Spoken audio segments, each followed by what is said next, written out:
homens e não de uma peça de uma máquina. Até onde se sabe, os hebreus foram os primeiros povos a chegar a uma nação abstrata de Deus. Na verdade, eles chegaram a proibir a sua representação de imagem. Começou o direito positivo.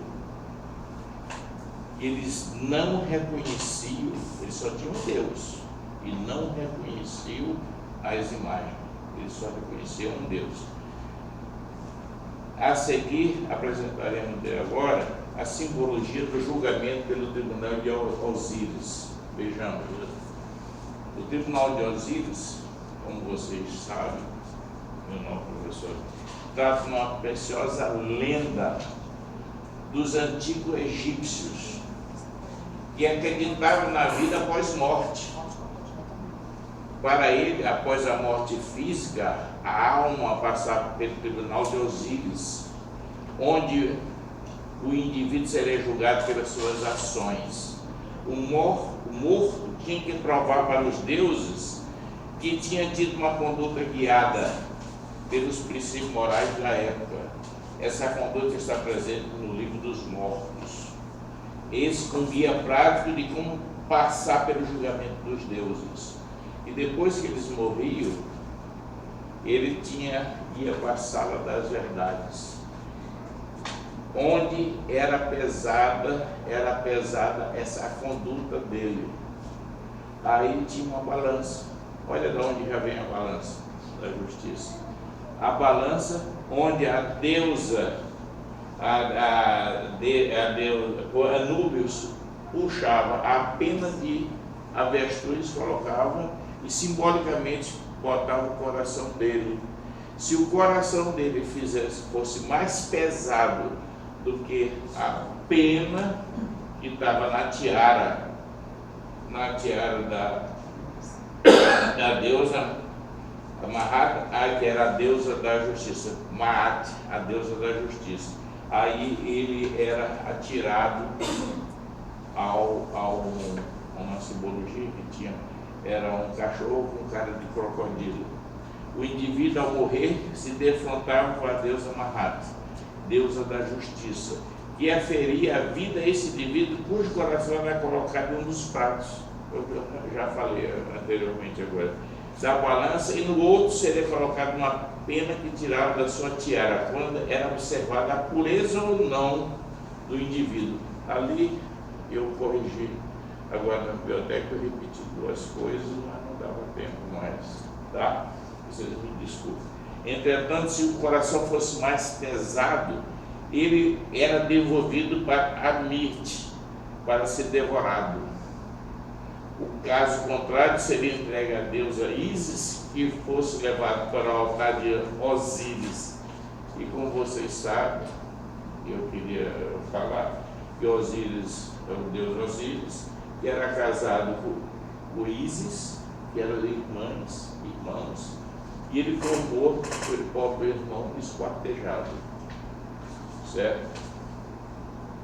A conduta presente no livro dos mortos tinha algumas condutas. Eu não cometi injustiça contra os homens, não tratei animais, não fiz mal em lugar da justiça, e não fiz o mal em lugar da justiça, não empobreci os pobres, não fiz sofrer nem chorar e não matei. Essas são algumas condutas do livro dos mortos. Por favor, Jéssica. O tribunal de Osíris nada mais é que a grande simbologia que sirva de exemplo de um bom comportamento social entre os homens para que a sociedade viva num mundo justo e perfeito. Na época de hoje, que é difícil, mas pelo menos, né? Tem aquele ditado, tem aquela coisa que um passarinho for apagar o incêndio, que vocês tanto sabem, ele fez a parte dele, levando um baldezinho de água. Por favor. Os 10 mandamentos de cunho religioso e moral que se diz ter sido entregue por Deus a Moisés no Monte Sinai é um dos elementos que rege e sustenta a fé cristã. Percebe-se que não podemos questionar a importância que a religião teve e tem sobre a vida do homem. Todos os valores, comportamentos, sentimentos, inclusive normas, vivem do pensamento, regra religiosa de muitos, apesar de muitos negarem isso. Existe 10 dilemas dos que negam a validade dos 10 mandamentos. Ainda tem gente que nega a validade dos 10 mandamentos, que são 10 mandamentos, né?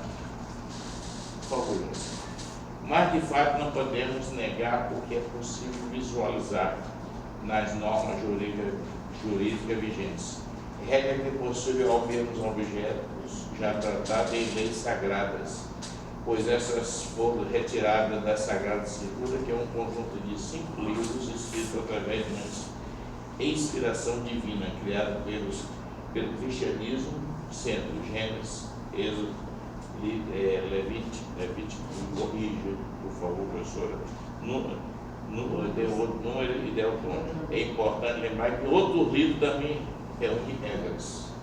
Então, por isso que eu me baseei nesse, que é um tema diferentezinho, né? E eu queria dar uma lida e ao mesmo tempo me atualizar na vida.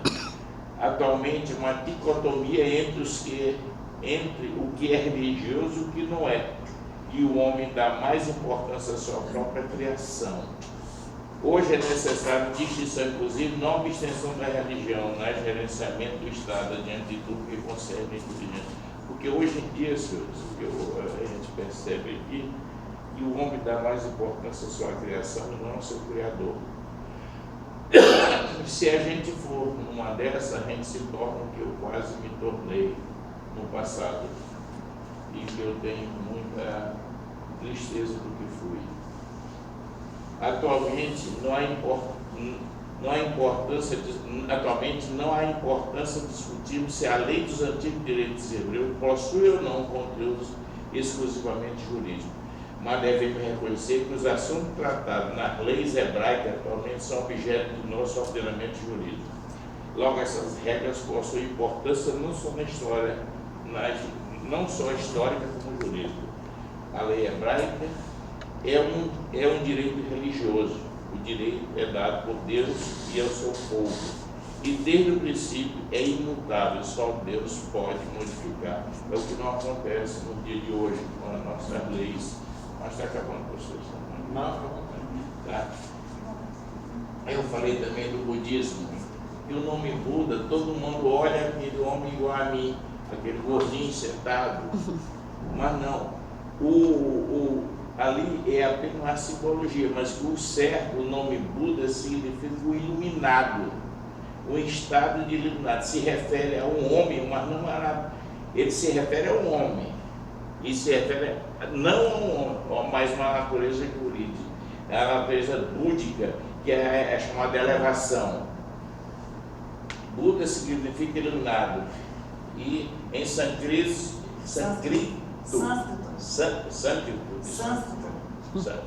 desculpa, professor. Eu acho que é o efeito do lençol para também para vocês. Antiga língua sagrada da Índia. Buda é um título dado aos mestres budistas ou a todos os iluminados que alcançaram a realização espiritual do budismo. Tem também, eu puxei também alguma coisa aqui, que é sobre o islamismo. E tem os 5 pilares do islamismo: o testemunho da fé, as orações, pagar as dívidas ritualísticas e preservação do jejum e a peregrinação. Uma coisa que me chamou a atenção quando eu comecei antes de ler sobre o islamismo, e eu disse, mas meu Deus, como é possível ele ficar 30 dias em jejum? Mas aí eu fui ler que não é os 30 dias de jejum. Antes de o dia amanhecer, ele se abstém da alimentação e só volta a se alimentar no fim do dia, que é o Ramadã deles. Só volta no final do dia e convida os outros, os adeptos ao islamismo, passear na casa dele à noite. Então essa dieta até dá para mim, né? Certo? Então isso me chamou a atenção, tá? O direito muda com a evolução social, com o amadurecimento do espírito humano. Não é Deus que cada dia transforma as suas regras, mas sim o homem em sua caminhada que aprende a interpretar com maior clareza. Infelizmente, a gente sabe que no direito atual, e as regras mudam, muitas vezes não, mas sim dependendo da sua caminhada e a natureza. E a gente também não é todo e vai falar isso também de acordo com a natureza do que entra. São Tomás de Aquino acredita que o direito humano é revelado pela razão. Assim temos a união entre a ciência e a razão e a religião. No entanto, apesar de que a lei natural é clara e inteligível para todas as criaturas racionais. Sem embargo, os homens têm tendência a não considerá-la como obrigatória quando se refere aos seus próprios casos particulares. O que é difícil é dizer o que é direito. Mas eu vou tentar, hoje, os professores, é difícil tentar definir um termo tão complexo como é o direito, uma vez que o nosso cotidiano temos a tendência de ligar a questão de legislação. Quando a gente fala de direito, a gente pensa logo leis, jurisprudência, legislação, decisão de tribunais, etc. Particularmente defendemos a ideia de que o direito é um meio de utilizar para atingir um fim. Esse fim chama-se justiça. As antigas civilizações do Oriente, a exceção do Assírio da Babilônia, que nos levou o primeiro corpo de lei escrito, o Código de Hammurabi, era ordenado por um direito sagrado, inserido no quadro geral explicativo e justificador, fornecido pelas religiões e geralmente transcendentes de então. O Código de Hammurabi, é de prática, todo advogado saber isso, que representa um conjunto de leis escritas, sendo um dos exemplos mais bem preservados do texto oriundo da Mesopotâmia. Acredita-se que foi escrito pelo rei Hammurabi aproximadamente em 1700 a.C. E ele está no Museu do Louvre, né? Se não me engano, na França, não é isso? Né? No Louvre, professor. E eu encerrei com esse, porque aqui eu voltou para minhas mãos que o direito me transubstanciou. Tá? Senhores, se eu peguei alguma coisa, me desculpe, se não, eu espero que tenha apenas para vocês me darem o 1 e o 0 depois. Não é o 0, o 1 e o 0, tá? Professor Salmoina, obrigado, professora Simone, professora Ilza. A senhora está com frio, professora Ilza? Está com frio? É isso aí, muito obrigado, professora. Bom, pode. Bem, parabéns, né? O senhor queria fazer no seu trabalho aqui, né? Então,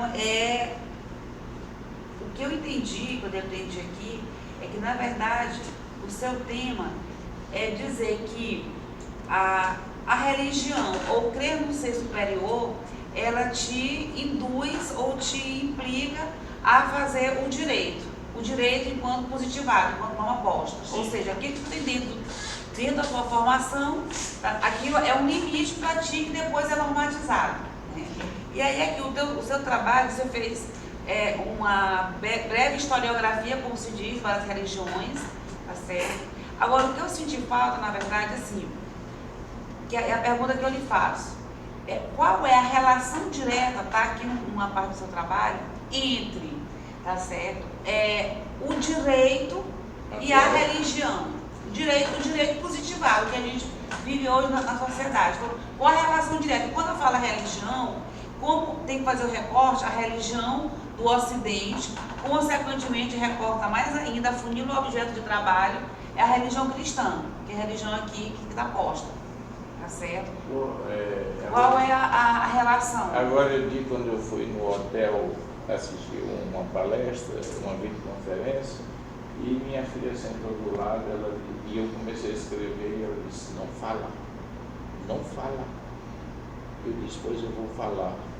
Aí eu levantei o braço e falei. Aí o professor de lá, pastor Rio São Paulo, disse, boa pergunta. Eu digo a senhora, professora, boa pergunta para mim. Viu? O que talvez eu não tenha transmitido o suficiente, mas em parte eu transmiti, que o nosso direito, ele não nasceu por acaso, ou como nós, vida, não estamos aqui como objeto. O nosso direito, ele vem de um direito